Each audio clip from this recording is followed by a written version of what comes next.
Je profite de ce moment de vidéo accélérée pour faire quelques précisions. Je ne suis pas un dieu ou un saint de la mécanique. Mes vidéos de montage ou de préparation n'engagent que moi. Ce que je veux dire, c'est que toutes mes réalisations sont faites avec de la passion, de la recherche d'informations et une envie de toujours faire bien et plus encore, avec le plus possible de minutie et de réflexion. En conclusion, pour moi c'est la meilleure façon de faire, à bon entendeur.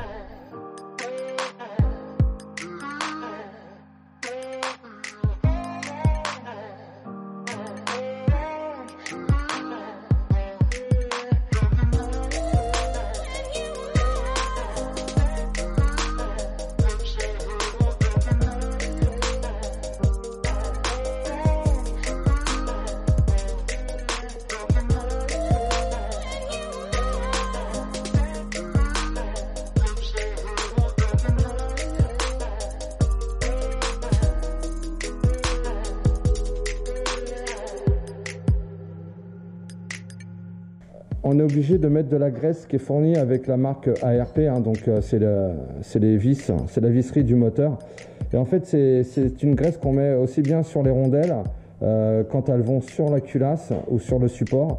On en met aussi entre la culasse et le boulon afin qu'au serrage l'ensemble glisse bien, qu'il n'y ait pas de retenue, de frottement et que les choses s'accordent bien entre elles.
c'est un optique de serrage, mais ça colle pas en fait, ça maintient mais sans vraiment coller. Ça permettra toutes les vis là actuellement que je vais serrer au couple, qu'elles ne se desserrent pas en fait. Ça va combler l'espace pour les retenir, mais ça c'est pas une colle, hein, ça, voilà, donc c'est différent.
Comme je disais, c'est pas un frein filet de ouf, hein, c'est juste pour vraiment maintenir la vis, c'est pas pour coller, hein. Ça sert à rien, mais moi c'est pas spécifié de le faire, mais pour le coup je préfère au moins parce que ça subit quand même beaucoup de vibrations.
Toujours quand on fait du travail correct, on chope, on achète les joints qui vont bien, hein, et on les change systématiquement. Donc on a un joint torique qui vient ici, en espérant, voilà, il va rester à sa place. On enlève toutes les poussières, toutes les bavures, et il y en a un autre plus bas qui vient donc ici. Comme ça, zéro fuite.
Voilà, on a mis le joint.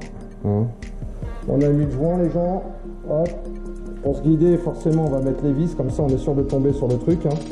Comme il n'y a pas de les guides pour pouvoir s'aider, ben voilà, on va s'aider avec les vis tout simplement.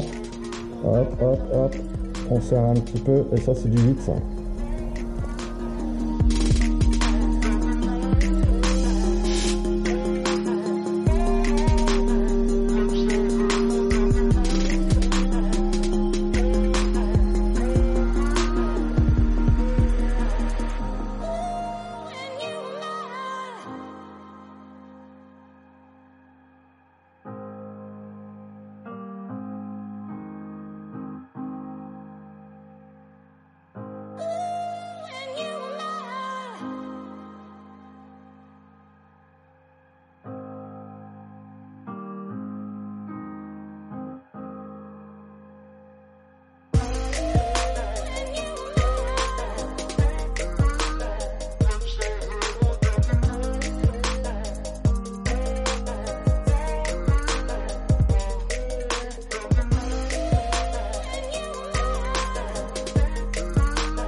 On va vérifier l'espace qu'il y a entre le vilebrequin, ici, tout simplement.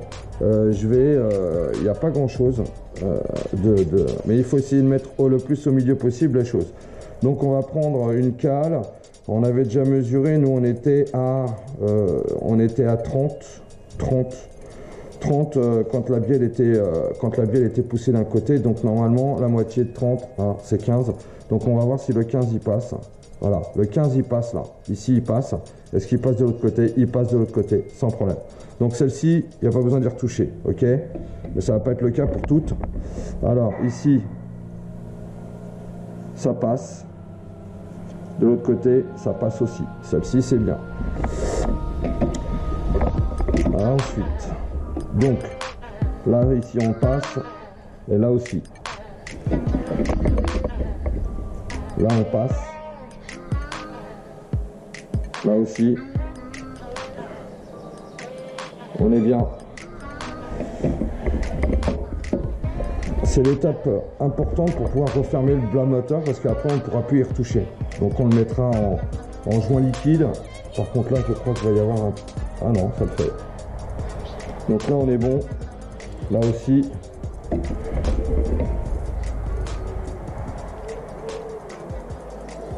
Alors des fois il ne faut pas grand chose, hein. La cale suffit à bouger. Hein. Parce que n'oubliez pas, hein, je vais vous montrer, regardez bien, je vais vous montrer quelque chose. C'est qu'en fait nous sommes sur des coussinets de bielle. D'accord. Ce qui vous montre en fait une chose, c'est que c'est serré à une certaine pression, hein, Newton-mètre. Mais en fait, voyez la bielle comment elle bouge là? Est-ce que vous voyez la bielle? Attendez, je vais vous bon. Regardez bien. Regardez bien.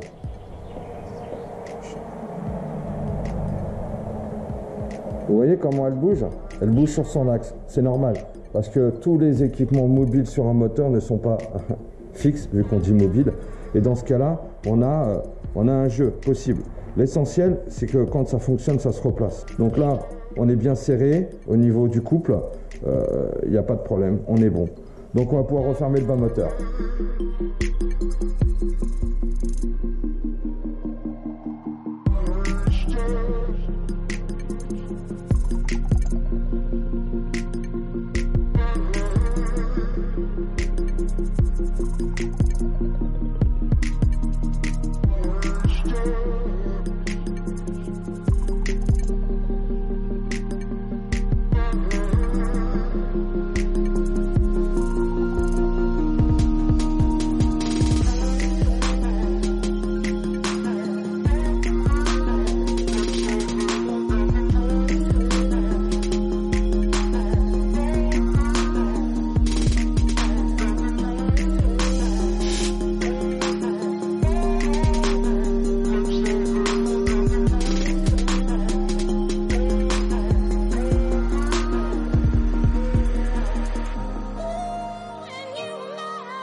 la pompe à huile. Il y a une petite modification éventuellement qu'on peut faire sur ce système pour avoir un peu plus de pression d'huile. Donc en fait, vous avez ici une soupape de décharge de pression d'huile qui, c'est une image pour se donner une valeur, car je ne connais pas la valeur exacte, décharge à, attention c'est une image, à 1 bar de pression. Ok. La chose qui serait bien sur un moteur comme celui-ci, c'est d'augmenter cette possibilité de décharger un peu plus tard. Donc on a ici le ressort et au fond il y a une soupape. Donc comme nous savons que le ressort a une résistance de fonctionnement, on va rajouter une rondelle pour augmenter cette force. Tout en image, encore une fois, si cette soupape déchargeait à 1 bar, avec une rondelle d'1 mm, on pourrait peut-être estimer avoir une décharge de 1,2 bar, ce qui permettrait d'avoir plus de pression d'huile dans le moteur. Pas non plus énormément parce que c'est pas bon, mais un petit plus ne fait de mal à personne. Il faut savoir si on met la rondelle de ce côté-là ou si on la met au fond. Si on la met de ce côté-ci, il faut mesurer la longueur du filetage ici. Pareil à l'intérieur pour éviter que la rondelle se retrouve bloquée dans le filet du filetage. À mon avis, on est sur le même diamètre que le ressort. Alors, voyons voir. Voilà, on est même plus grand que le ressort. Donc elle ne pourra pas rentrer dedans. De toute façon, je pourrais toujours retourner là. Non, elle ne rentre pas dedans. Donc, elle ne rentre pas dans l'axe. Si je la mets là, si je la mets ici, donc nous avons mis la rondelle au fond.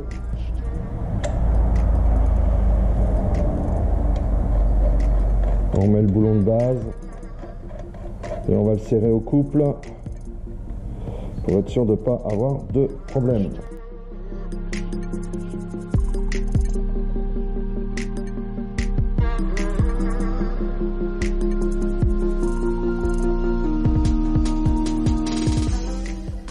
L'étape suivante a été de mettre le support carter huile. Donc le carter huile vient ici. Et ça c'est le support. En fait c'est pour fermer le moteur. Sauf que, étant donné que nous avons mis des goujons pour serrer la ceinture, on a mis des goujons pour serrer la ceinture de plus gros diamètre, avec forcément des boulons beaucoup plus hauts, et qu'on ne nous avait pas donné l'information qu'il fallait travailler un petit peu, usiner la pièce en dessous pour la descendre un petit peu. Finalement, on s'est retrouvé avec des boulons ou des goujons, l'un des deux de toute façon, qui venaient taper le fond du carter huile ici. Donc résultat, on avait un marquage ici et un marquage ici. Ça a pris une journée pour trouver la solution, à savoir la moins invasive à la plus, je dirais, barbare. Et dans ce cas-là, on a été obligé de limer un petit peu la plaque ici, la réduire en épaisseur, mais ça n'a pas suffi. Donc après moult réflexions et moult idées, la seule qui est restée a été de limer la surface du boulon ici, et ici de limer la surface du boulon et du goujon, car c'est le seul qui nous pose problème. Mais aujourd'hui est un jour nouveau, un nouveau problème arrive.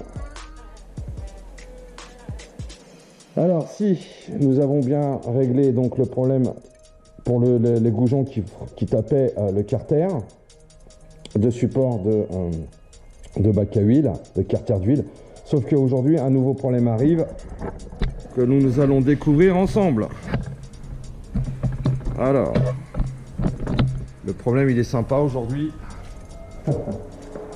On recommence tout, on recommence tout comme hier. À savoir que hier il n'y avait pas la pompe à huile de mise en place. Donc nous avions posé le carter. Donc le carter, voilà, il est posé, il a sa place.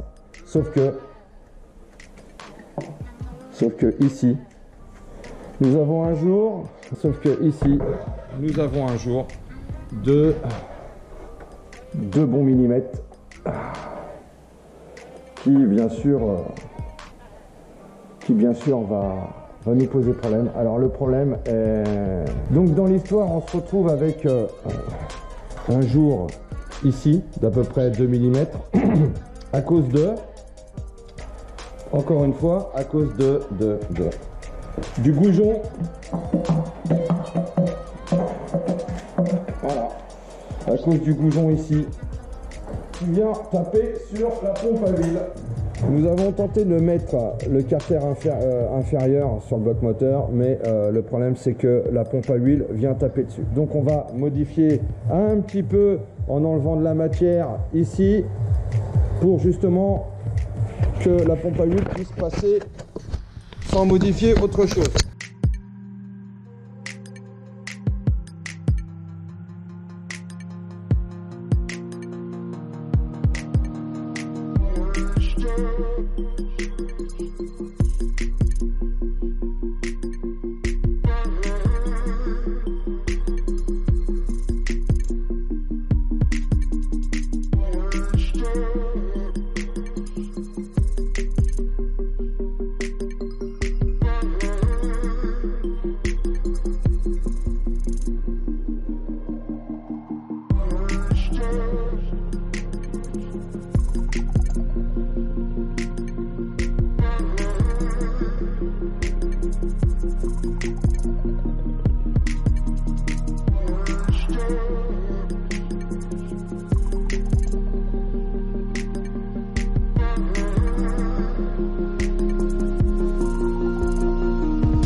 Donc le boulon qui posait problème, c'est celui-ci.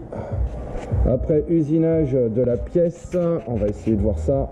Alors après usinage de la pièce, l'ensemble passe.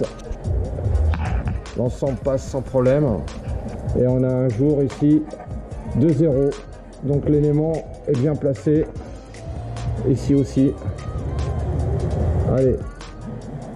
On monte la pompe à huile, on la serre correctement. Et on va pouvoir fixer le carter inférieur. C'est parti!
Thank you.